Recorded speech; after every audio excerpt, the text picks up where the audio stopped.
네, 안녕하세요. 공시 다시 보기 방송 공다방입니다. 저는 머니투데이 방송의 증권부 박소영 기자입니다.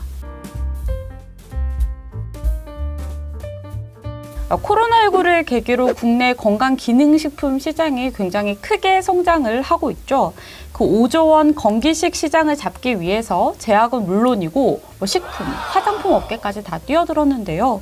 이 가운데 지금까지 건기식을 꾸준히 공략했던 CJ제일제당이 기업 분할을 하겠다고 밝혀서 화제가 됐습니다.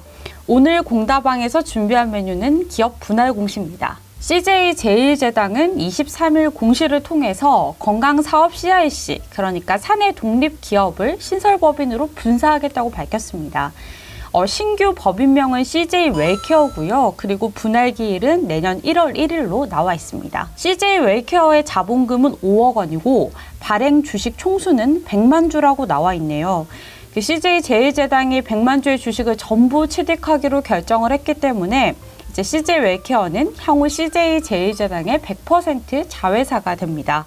이처럼 이제 기존 회사가 이제 신설하는 회사의 지분 100%를 전부 완벽하게 소유하는 것을 우리는 물적 분할이라고 부릅니다. 기업 입장에서는 물적 분할이 매우 매력적인 사업 전략인데요. 그 유망 산업만 따로 떼서 회사를 만들기 때문에 자금 유달을 하기도 쉽고 그리고 투자 유치를 하기도 좋은데요. 그리고 나중에는 향후 상장까지 노릴 수 있기 때문이죠. 기존 기업과 신설 기업이 이제 계열사 관계로 수평으로 이렇게 기업을 쪼개는 인적 분할과 달리 이제 물적 분할은 기존 기업이 신설 기업 지분 100%를 완전하게 소유하는 형태입니다. 최대 주주가 기존 기업의 지분만 손에 쥐고 있어도 이제 지분을 희석 없이 신설 기업까지 강하게 지배를 할 수가 있는데요.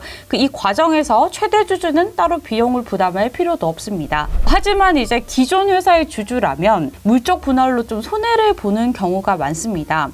왜냐하면 그 기존 기업을 먹여 살리는 이제 핵심 사업부를 떼낸다면 해당 사업의 그 성장성을 보고 투자한 주주들은 조금 어리둥절할 수밖에 없는 상황이죠. 일례로 올해 LG화학과 SK이노베이션이 이제 각각 배터리 사업 부문 그리고 석유 개발 사업 부문을 물적 분할 방식으로 떼내서 회사를 신설한 적이 있습니다. 근데 이제 이 안건을 다루는 주주 총회에서 국민연금이 LG화학과 SK이노베이션의 사업부 분할에 모두 반대표를 던졌습니다. 분할 직후에 신설 기업은 아까 말씀드렸다시피 기존 기업의 완전 자회사, 지분 100%를 가지고 있기 때문에 문제가 없지만 이제 이 신설 기업이 만약에 상장을 하게 된다면 신규 주주들이 대거 발생을 하겠죠. 그러면 이제 주주와 지분율 구성이 달라지게 됩니다.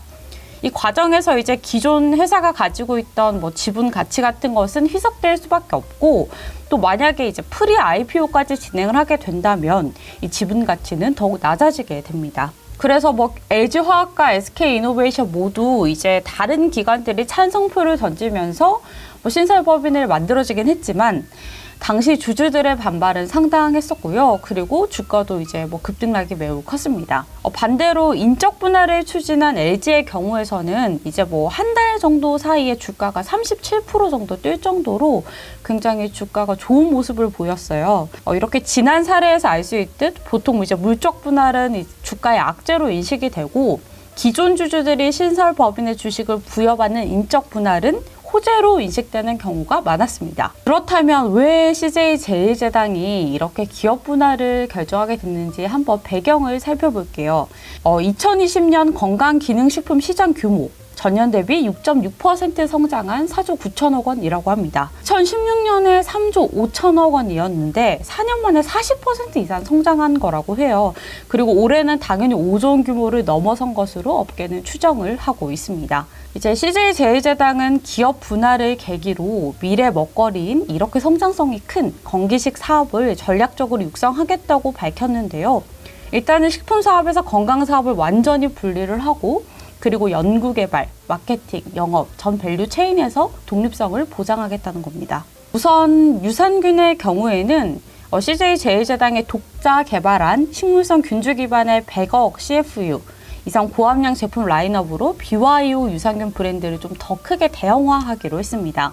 또 다이어트와 면역 기능을 추가한 차세대 유산균 개발에 주력을 하면서 신규 기능성 원료를 활용한 스페셜티 제품군도 확대할 계획이라고 합니다. 또 앞으로 다가올 개인 맞춤형 건기식 시장을 선점하기 위해서 유전자 분석 데이터를 갖고 있는 EDGC와 또 케어위드 이런 타사와의 협업을 통해서 생애 주기별 맞춤형 건기식을 개발하고 있다고 합니다. 지난 7월 인수한 생명과학 전문기업 첫랩을 통해서 또 마이크로바이옴이라는 걸 활용한 맞춤형 유산균 솔루션도 개발할 예정입니다. 그렇다면 시장에서는 이 CJ 제일제당의 물적 분할을 어떻게 바라보고 있을까요? 물적 분할 공시가 난 바로 다음 날인 24일 CJ 제일제당의 주가는 3.65% 오른 38만 3천 원에 장을 마쳤습니다. 아직 CJ 웰리스의 상장 계획이 첫 번째로 구체화되지 않았고 또 두 번째로 CJ 제일제당 전체 매출에서 건강 분야의 비중이 지난해 기준 2,500억 원 수준으로 그리 크지 않기 때문에 시장이 좀 차분하게 받아들인 게 아닌가라는 생각을 하고 있습니다. 또 물적 분할 후에 신설기업이 성장을 하는 과정에서 모기업의 주가가 재평가되는 경우도 있으니까요. 앞으로 시장 추이를 잘 지켜보는 것이 좋겠습니다. 지금까지 공다방이었습니다.